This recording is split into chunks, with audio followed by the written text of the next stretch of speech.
Hello, welcome to Emotional Badass, where Moxie meets mindful. I'm Nikki Eisenhower, your host, life coach, and psychotherapist.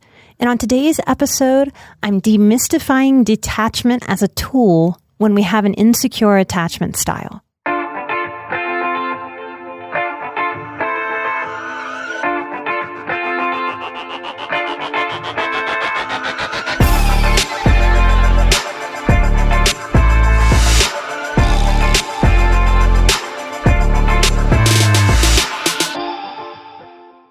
So in this episode, I'm going to share a little bit about my own attachment style and this idea of detachment as a tool. I think that can get really confusing when we're trying to heal from an attachment wound and then learn that detachment is a good tool for letting go and for finding peace.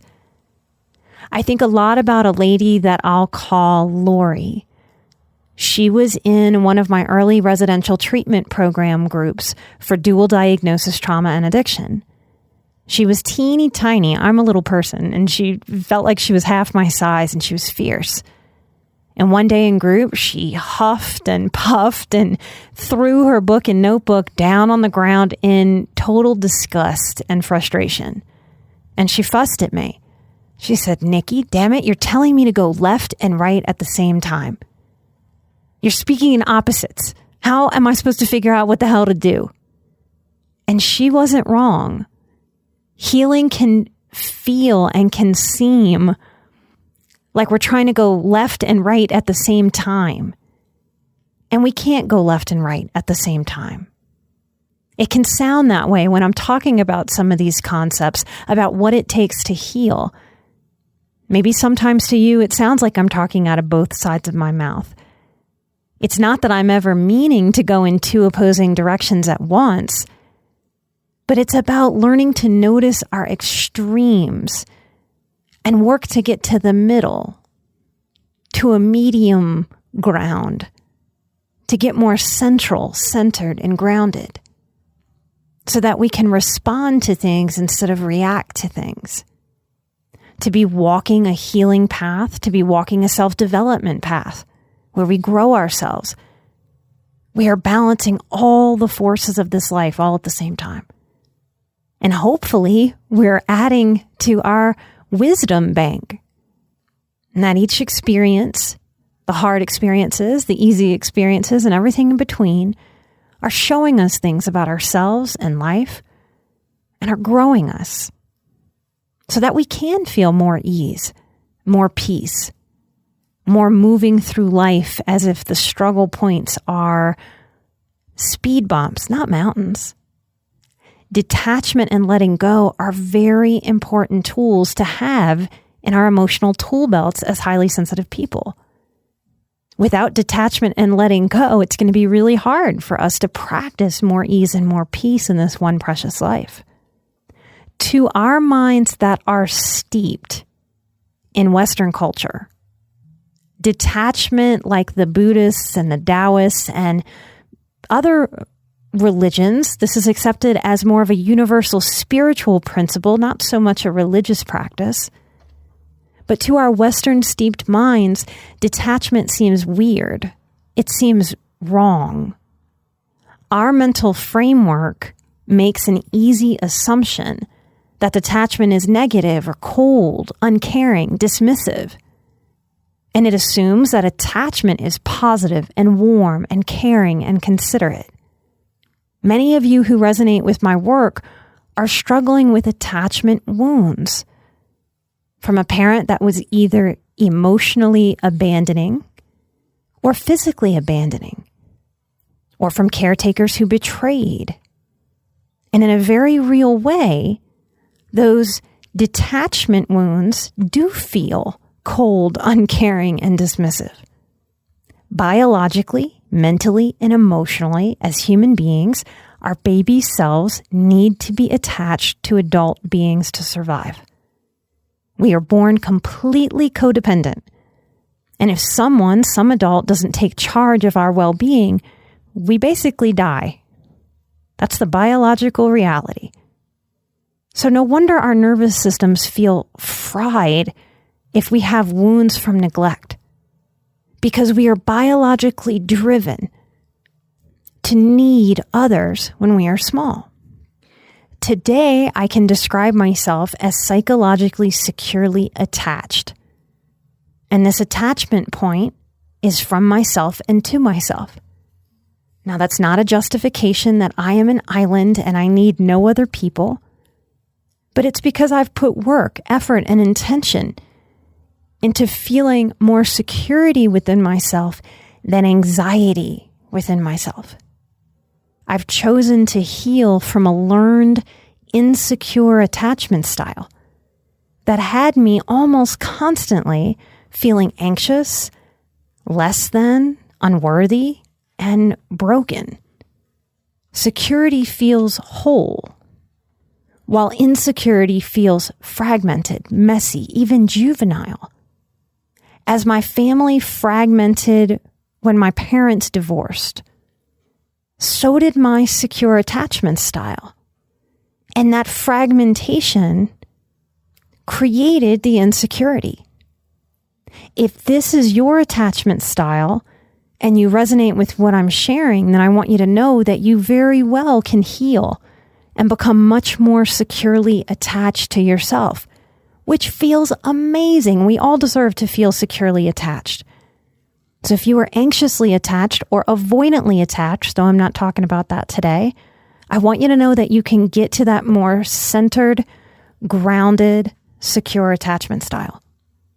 In my own story, I can frame it as the separation and divorce of my parental units from each other seemed to encourage both of them to detach from me and my siblings.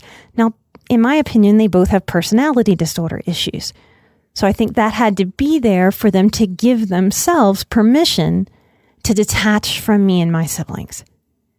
Over the next few years, my father would continue to detach more and more and more until he detached from me entirely, except for a yearly birthday card that stopped when I was about 11. My functional parents, the ones I was bonded to as secure parental units, were more my grandparents. And my Grammy and my grandpa died when I was 15 and then 17. And I certainly felt detached from myself, untethered to myself, as dissociative symptoms developed for me as an adolescent. So my body, from the emotional fragmentation of my family falling apart, felt untethered to me. And I felt untethered to the world and to other people because I hadn't had enough secure attachment around me. I basically got to a point where I didn't know how to feel safe in my mind, and I didn't know how to feel safe and attached to the reality that my own body was experiencing. It's as if I would just detach and go away from myself and then later come back. This is also one of the criteria for post-traumatic stress. My attempts to make sense of what was happening to me as I felt more and more unreal and detached from myself and from my tribe, I was unable to recognize or begin to believe in even a spiritual connection. So this disconnection, this untethered feeling, started to cycle on itself. It became a source of accidental pain because all I knew how to do was create a story from my splintering, from my fragmentation, from my wounded psychology. And I had no idea how to create a story out of wholeness because I didn't know how to feel whole. I didn't have enough soothing, protection, security, and coping to have been able to have felt whole growing up. I did what most Westerners in pain do. Without even knowing what I was doing, I assigned meaning about my worth and lovability to myself based on the actions of my parents and my grandparents, even though they didn't want to die as an action. They certainly didn't choose that action. but life chose that action. And I used that to prove that my worth and lovability was low, was broken. I created a story that fit my wounds instead of my deeper spiritual truth. If I say that again and a little differently, using attachment language, I attached meaning about my worth and lovability to the story of my parents and their neglect. In essence, in an attempt to make sense and make myself feel more secure, I attached to a pain story. I couldn't see it back then, but I can now that I'm through it. And this is why I'm sharing it, because our pain clouds our best thinking and doesn't necessarily bring us to the thinking that helps us heal. When we have felt in a hole, our thinking knows how to dig the hole deeper. It doesn't know how to climb out. This type of attachment childhood trauma or detached childhood trauma or neglect childhood trauma, whatever you want to call it, in so many ways it thwarts our ability to take care of ourselves.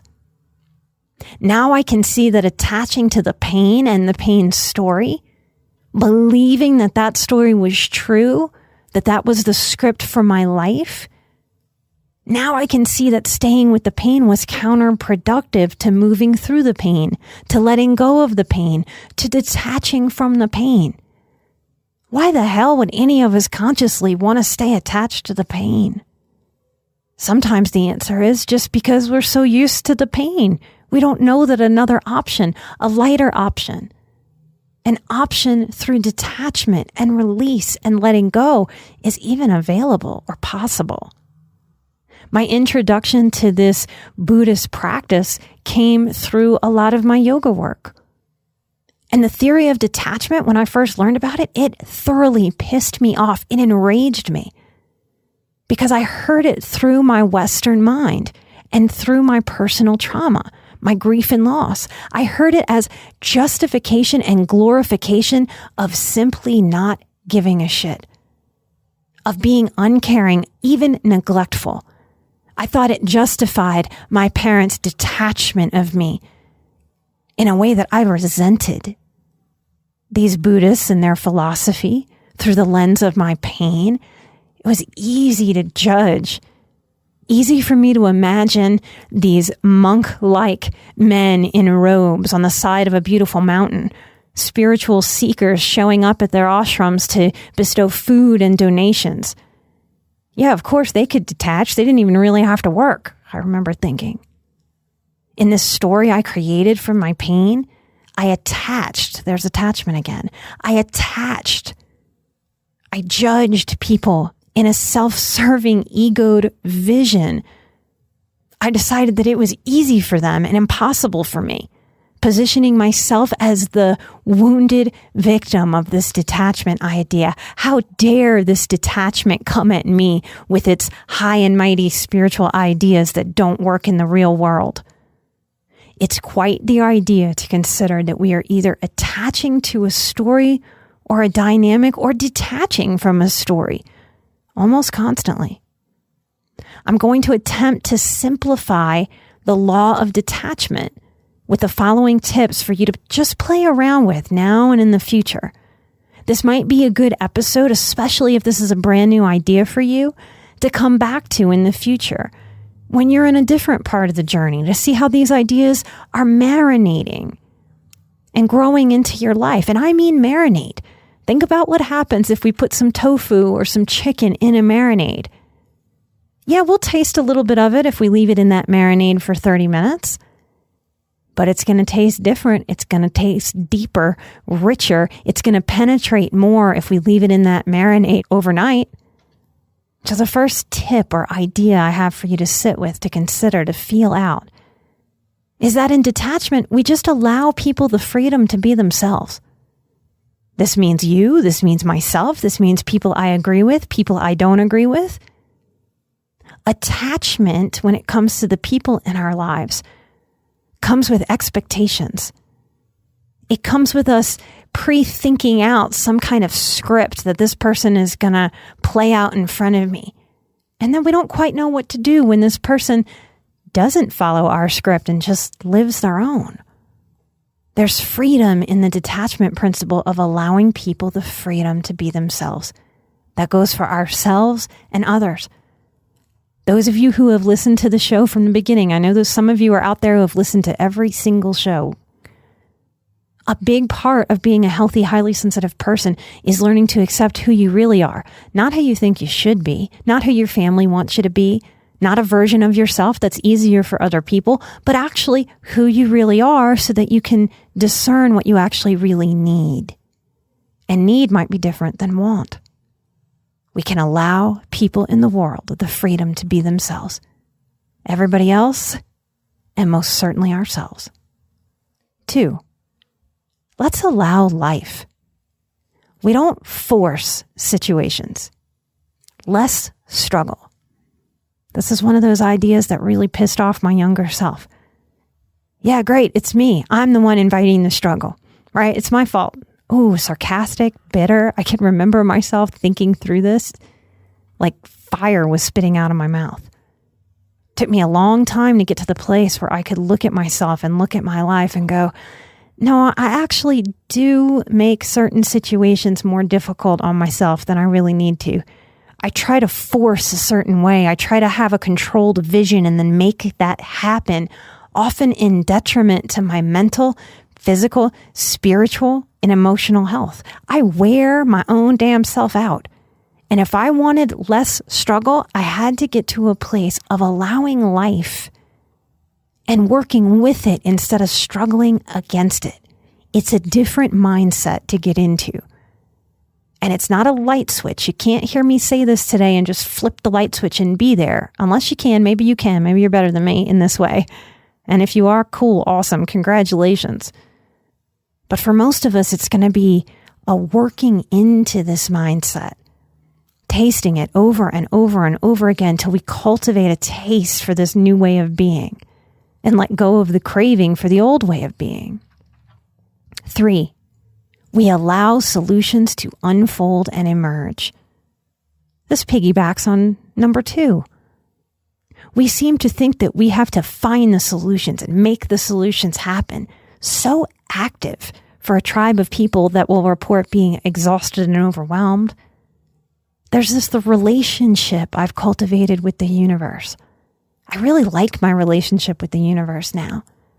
Because instead of feeling like the world is sitting on my shoulders and I have to make all the tough things happen and try to make more tough, bad things not happen, the more I took that on, the more I felt the weight of the world crushing me. It was too much for me to carry. Now my relationship with the universe is very different. We have sort of a partnership, an easy breezy partnership. And when there's not an obvious solution in front of my face, I can turn that over to the universe and say, hey, universe, I don't see anything clear right now. It's all pretty murky. I don't know what's going to unfold. And I don't know what's going to emerge, but I know something's got to unfold and emerge. So I'm open to some solutions. And then I go about my life. I let go of thinking about it. And lo and behold, like I cast some kind of magic spell that held power, all of a sudden, a solution unfolds and emerges. The weight of the world is not on our shoulders. So I've gone through 3 so far, and I've used the word allow each time. When we are attaching to things, we're gripping them. We're forcing. We're not so much allowing. Allowing is its own tool. It's its own state of mind. Number 4, we learn to allow uncertainty as reality. Here's a quote from Deepak Chopra, who's had many, many, many bestsellers and is definitely a mindfulness guru. The quote from him today says, "The more uncertain things seem to be, the more secure I will feel, because uncertainty is my path to freedom. Through the wisdom of uncertainty, I will find my security."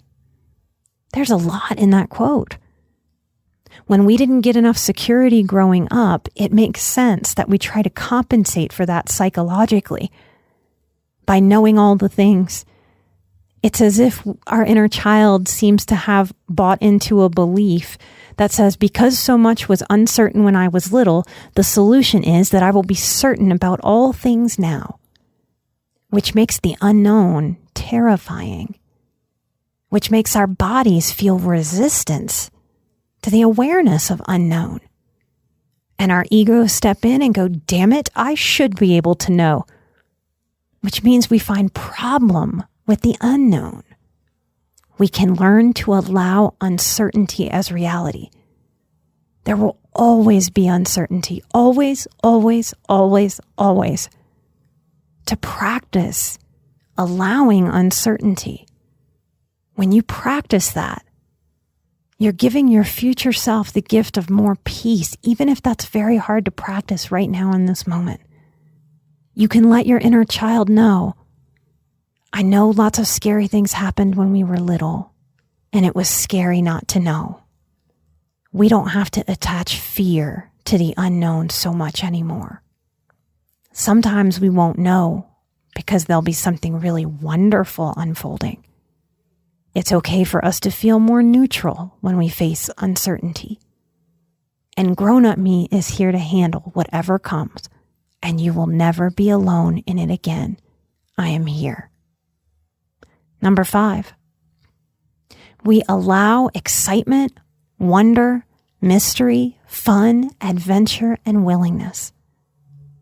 We learn to accept and allow that there is a field of infinite possibility.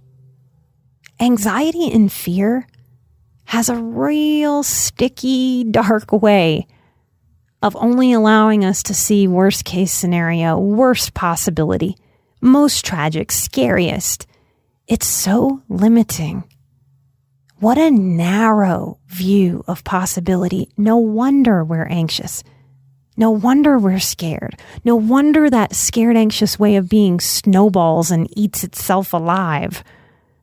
What happens if you allow yourself to practice that there is a field of infinite possibility? If there is a possible worst case scenario, it stands to reason that there is a possible best case scenario. And if you're willing to open up to the fear of the worst, what kind of logic is it to not allow yourself to open up to the wonderfulness of the best case scenario being a possibility for you? Don't let that critical voice show up and scare off that possibility of infinite positivity, of goodness. Your wise woman or your wise man can step in and say, that's way too much fear and anxiety. We have lived skewed in this way all of these years. No more. I accept there is a field of infinite possibility. When we are attaching, we are gripping. Our self-talk often sounds demanding. This must happen this way. I expected it to go the certain way. It should be this way. I should be able to have it happen my way. I planned this out, damn it. We basically narrow our experience to having it have to be this one particular way, or we will be upset and distressed. What a crappy spell to cast. This is an unfortunate way to move through the world, no matter how normalized it is in Western culture. Just like obesity. Normal does not mean healthy. As seekers, we are looking to shed what is dysfunctional and to allow what is more functional for our lives as individuals and for the collective unconscious. There is freedom in allowing infinite possibilities, in widening the potential possibilities path versus narrowing it. Very few of you listening to this show would like someone describing you as a narrow-minded thinker. But can you see how your fear and anxiety narrows your thinking, narrows your possibility? This law of detachment that I'm talking about today, this philosophy deals with what is. instead of what our egos think should be. Albert Ellis is the father of REBT. That stands for Rational Emotive Behavior Therapy. A lot of his work runs through my work. And he created REBT because he was frustrated with psychoanalysis. He didn't think it was helping people as much as he thought mental health people, psychologists, counselors could help people. His model is about challenging irrational beliefs that bring distressing emotions. I think Albert Ellis would resonate with the law of detachment strongly because his theory is about taking responsibility for how our thoughts and behaviors influence emotion and mood. And I don't even want you to believe me. I want you to experiment or look at your own historical proof that your own life shows you. When you have decided how something should go or should be, when you attach to the way it must be done and it doesn't go that way, how does it feel? To me, it feels frustrating. It feels annoying. It feels depleting. It feels like I'm banging my head against the wall. It feels like I want to rip my skin off and have a level 12 temper tantrum and lose it. If this is how it feels, and we so often don't have things go the way that we expect, why do we think this is the right way to be? Why do we think that this westernized way of attaching is the way to go? I've been writing my memoir, and wow, is it a process. And I just wrote a chapter describing how my child's mind would lay in bed and try to telekinetically send my thoughts to my father right during the time when he abandoned me. And he quit showing up to visitation. And he was my warmer parent, so I really yearned for him. I would lay in that bed and I would give myself headaches and jaw aches. I would grow up to have TMJ surgeries. But I would lay in this bed and have headaches and jaw aches trying to force the will of the universe to scoot his deadbeat ass into motivation to come see me. In some ways, as a society, we may carry this immature yearning to have things go our way, to hope, to intend that we have the power to force what we think is the right thing in the way that a toddler or a child or my little girl self so desperately wanted the power to make happen. Realities be damned, logic be damned. Culturally in the West, we may not be maturing out of this as a tribe.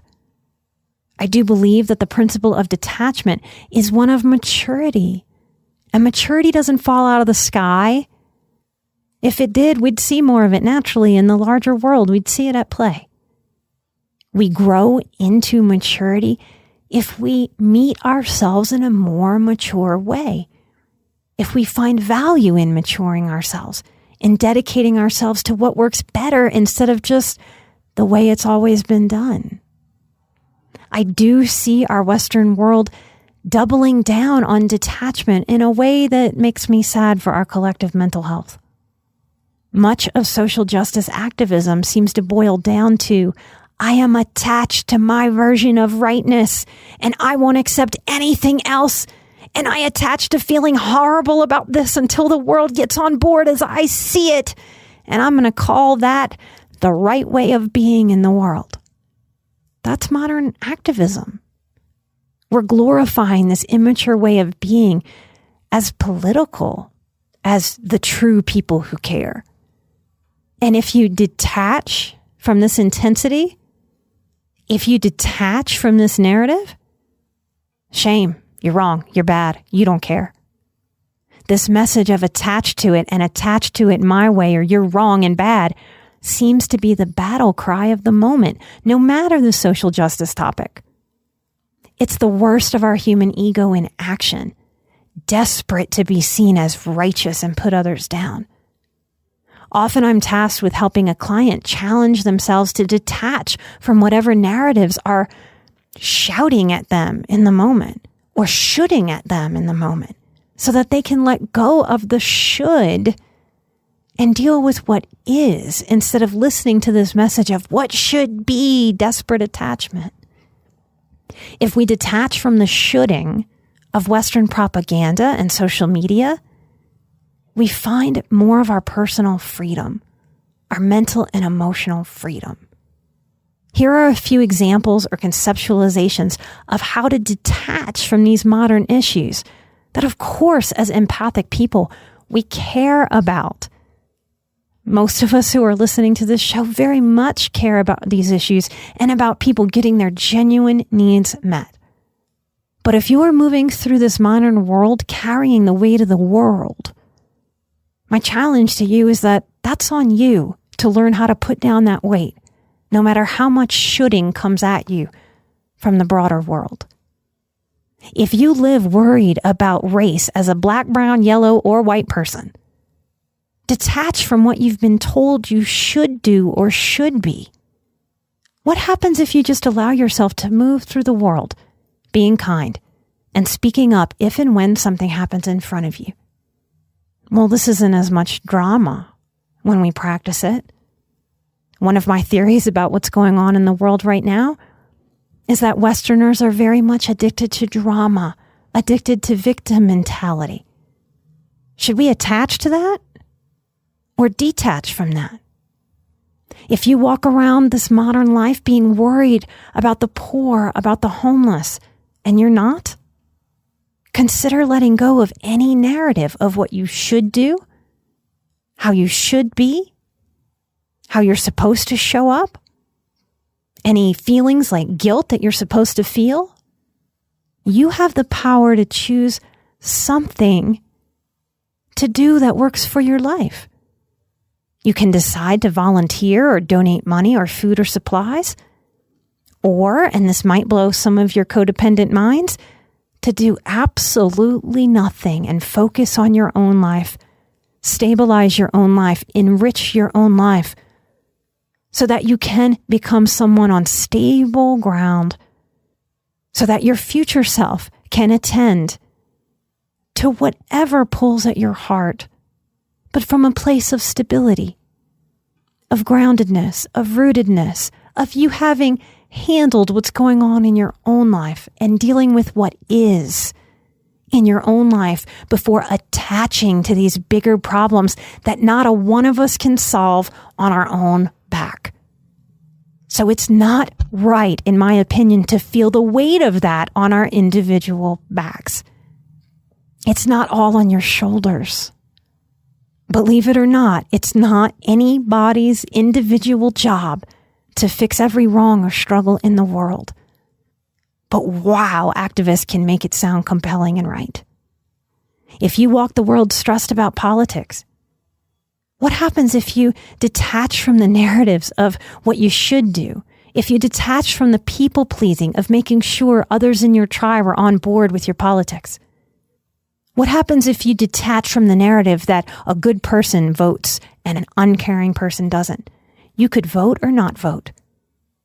You can pay a whole lot of attention or very little. What if you didn't take on politics as an issue and just detached, letting politics do its thing around you for a few years? Why are you attached to having to be attached to it?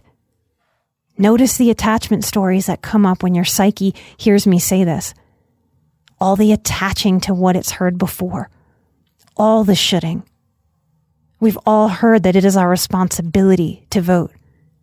When it comes to our mental health, especially if you are struggling, I challenge that it is your responsibility to detach and learn what it is to truly take care of yourself. It's the emotional equivalent of putting on the oxygen mask when the plane is going down on yourself first. That is your best bet to be able to help all of the people around you in this one precious life. But if you pass out because you wouldn't put your oxygen mask on first, you're not going to help anybody, not yourself and not anybody else. We are no doubt taught attachment as right. We need wisdom to help us learn when it is wise to detach. I wonder if we had more comfortability with the spiritual law of detachment, if we as highly sensitive people and survivors, as a tribe, would have less overwhelm individually and collectively.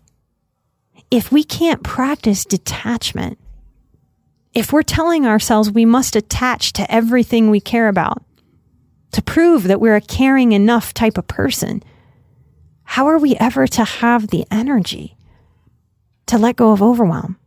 How do we cultivate more peace while attached to the ways things should be while we don't have the power to make them that way? When we practice detachment, it gets easier and easier. If we practice attachment without knowing that detachment is a skill we can practice, what do you think happens? Look around in your world, personally or people you know. I suspect that some of the most miserable people are deeply attached to many ideas and how they should be, and that their ideas of what is right is 100% right. I don't want to feel miserable in my precious life from attaching when I can detach moment to moment. For me, practicing detachment has been life-changing. It has been freedom. It's something I know that I will practice all the days of my life because this life shows up inviting us to attach, to grip, to control. I don't want to feel grounded and positive and light and joyful only when external things to me go my way. Maturity and development is about being able to feel better, to own our emotional experience, despite whatever is happening or not happening outside of ourselves. In the first few teachings of my Big Boundaries course, we talk about acceptance of who people really are as a very big, necessary part of being able to have boundaries.